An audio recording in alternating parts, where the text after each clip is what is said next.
আসসালামু আলাইকুম সম্মানিত ভিউয়ার্স, আশা করি সকলে ভালো আছেন। তো বরাবরের মতো আপনাদের বহুল কাঙ্ক্ষিত যে কমেন্টটি আমি পেলাম তা হচ্ছে সাম্প্রতিক বিষয়গুলি নিয়ে একটা ভিডিও তৈরি করার। তো আজকে আলোচনা করব আজকের ভিডিওটিতে, অর্থাৎ সাম্প্রতিক বিষয়গুলি ডিসেম্বর 2024। তো আজকের ভিডিওটি হতে যাচ্ছে আমাদের ইউটিউব চ্যানেলে 100তম ভিডিও। তো আশা করি ভিডিওটি শেষ পর্যন্ত দেখবেন না টেনে, এবং চাকরি, বিশ্ববিদ্যালয় এবং ক্যাডেট ভর্তি প্রার্থীদের জন্য অত্যন্ত গুরুত্বপূর্ণ আজকের ভিডিওটি। অর্থাৎ সাম্প্রতিক বিষয়গুলি ডিসেম্বর 2024 নিয়ে সর্বশেষ আপডেট, বিভিন্ন ধরনের সাধারণ জ্ঞান যা হেল্পফুল করবে আপনার চাকরির প্রস্তুতি, বিশ্ববিদ্যালয় এবং ক্যাডেট ভর্তি প্রার্থীদের জন্য অত্যন্ত গুরুত্বপূর্ণ হতে যাচ্ছে। তো চলুন মূল আলোচনায় চলে যাই। তো আপনি যদি আমার চ্যানেলে নতুন হন তাহলে অবশ্যই চ্যানেলটি সাবস্ক্রাইব করুন এবং ভিডিওটি লাইক করে এবং চাকরি, বিশ্ববিদ্যালয় এবং ক্যাডেট ভর্তি প্রার্থীদের মাঝে ভিডিওটি শেয়ার করে দেন। তো চলুন মূল আলোচনায় চলে যাই। আপডেট সাম্প্রতিক প্রশ্নাবলী নিয়ে। তো 19 ডিসেম্বর 2024 11তম ডি আর্ট সম্মেলন অনুষ্ঠিত হয় কোথায়? উত্তর হবে মিশরে। স্বাস্থ্য নিরাপত্তা সূচকে বাংলাদেশের অবস্থান হচ্ছে 106। ডক্টর মোহাম্মদ ইউনূসকে দি রেভলিউশনারি ইকোনমিস্ট উপাধি দিয়েছে নেচার ম্যাগাজিন। জাতীয় প্রবাসী দিবস পালন করা হয় 18 ডিসেম্বর। প্রবাসী হচ্ছে বাংলাদেশের 1.5 কোটি প্রবাসী। 176টি দেশে বাংলাদেশি প্রবাসী রয়েছেন, এই 1.5 কোটি প্রবাসী। তো রেমিটেন্স বেড়েছে গত 5 মাসে 26%। প্রবাসী লাউঞ্জ চালু হয়েছে বিমানবন্দরে।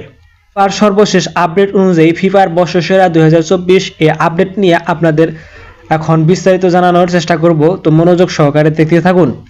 তো ফিফা বর্ষসেরা পুরুষ ফুটবলার হয়েছে Vinicius junior, Real Madrid, Brazil. বর্ষসেরা নারী হয়েছেন আইতানা বনমাতি, বার্সেলোনা, স্পেন। বর্ষসেরা পুরুষ গোলরক্ষক হয়েছে এমিলিয়ানো মার্তিনেজ, আর্জেন্টিনা। বর্ষসেরা নারী গোলরক্ষক হয়েছে এলিসা মেয়ার।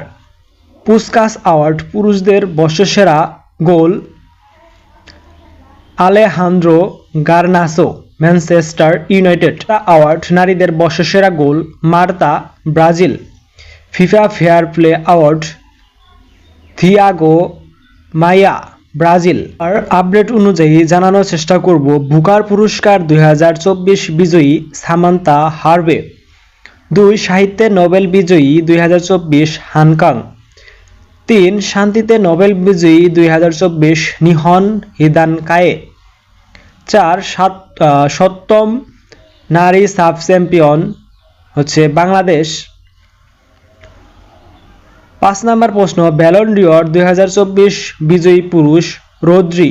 6 নম্বর কপ 29 অনুষ্ঠিত হয় আজারবাইজানে।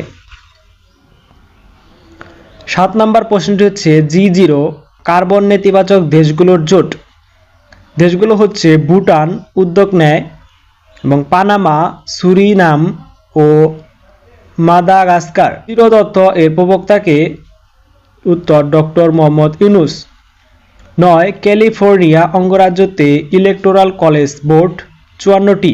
10 নম্বর প্রশ্ন প্যারিস অলিম্পিক 2024 এর মূল বার্তা সামাজিক ব্যবসা। তো আজকের আলোচনা এখানে শেষ করছি। তো সর্বশেষ আপডেট সাম্প্রতিক তথ্যগুলো আজকের আলোচনা এখানে শেষ করছি। সামনের ভিডিওতে আমরা কোটা আন্দোলন সম্পর্কিত খুঁটিনাটি বিষয় নিয়ে আপনাদের মাঝে হাজির হব। সেই পর্যন্ত আমাদের চ্যানেলের সাথেই থাকুন, চ্যানেলটি সাবস্ক্রাইব করে পাশেই থাকুন।